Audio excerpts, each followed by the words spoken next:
27. The Coherent Organisation, a different way of being in the world. In the end, emotional alignment is not simply a communication method, a leadership model, or an organizational strategy. It is a way of being, a posture, a presence, a quiet intelligence that changes how global organizations move through the world.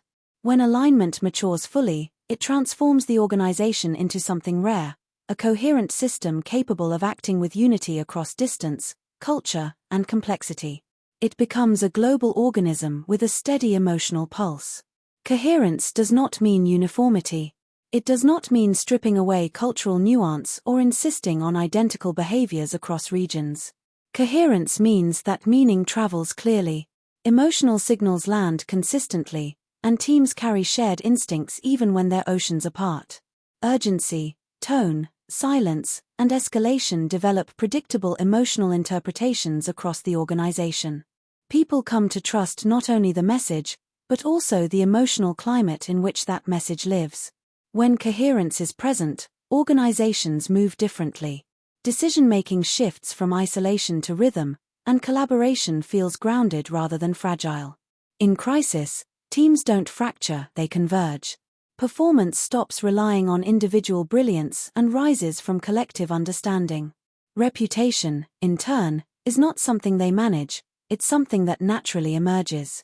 One executive described standing inside such an organization as being held by something larger than any one person. He meant that the emotional system carried him, supported him, and allowed him to contribute without fear. This is the hallmark of a coherent organization. Individuals do not need to defend themselves emotionally. The system protects them.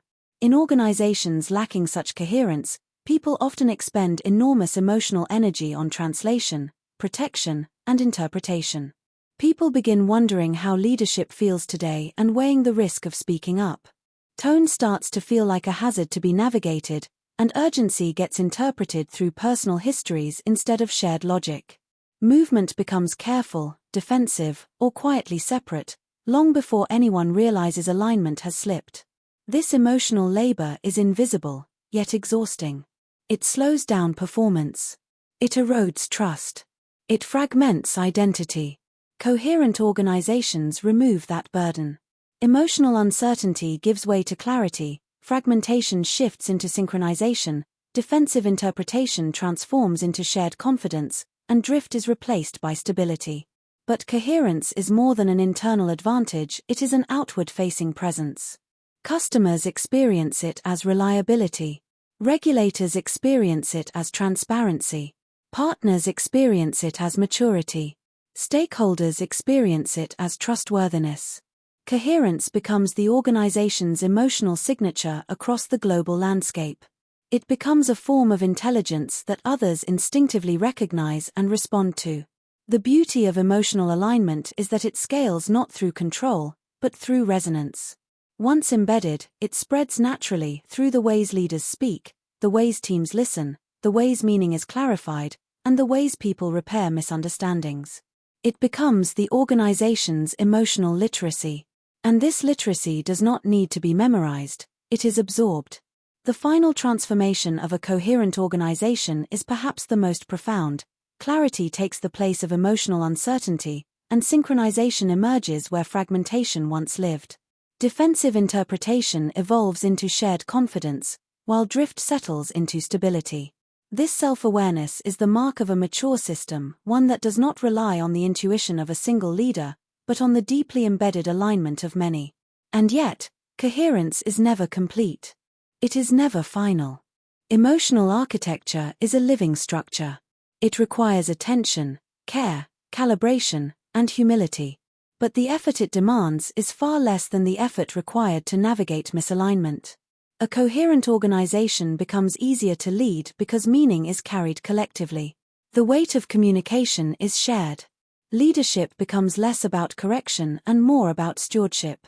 In the long view, emotional alignment transforms not only organizations, but leaders themselves.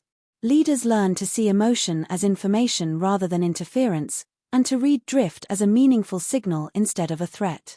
They begin leading with clarity instead of force, presence instead of pressure, and curiosity instead of certainty. In doing so, they start building not just processes, but climates. Not only strategies, but emotional ecosystems. For many leaders, this becomes the deepest personal shift, the realization that global leadership is not about managing complexity, but about stabilizing meaning. The goal isn't to eliminate uncertainty, but to build an emotional architecture strong enough to withstand it. Nor is it to prevent drift entirely, but to catch and correct it early. And rather than demanding alignment, leaders focus on creating the conditions in which alignment emerges naturally. A coherent organization does not simply survive complexity. It moves through it gracefully. It isn't rigid, but resilient. Instead of reacting, it responds.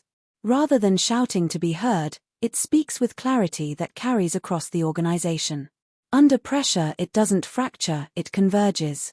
And in moments of change, it doesn't lose itself, it moves forward with its identity intact.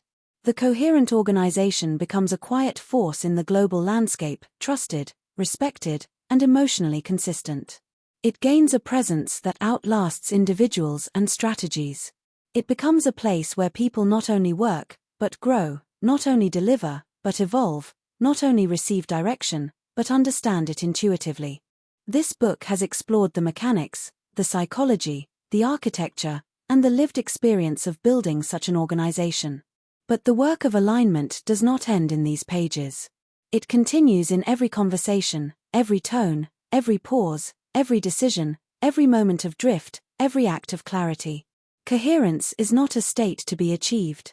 It is a practice to be lived. And when it is lived, consistently, courageously, and intentionally, organizations discover something extraordinary. They move beyond simply functioning better, they become better. In a fragmented world, they grow more coherent. In a volatile one, they become a point of stability. Uncertainty makes their trustworthiness stand out, and widespread chaos only highlights how powerfully aligned they are. And that is the real work of leadership, not just to build systems that perform, but to build systems that endure, mature, and contribute something steadier to the world.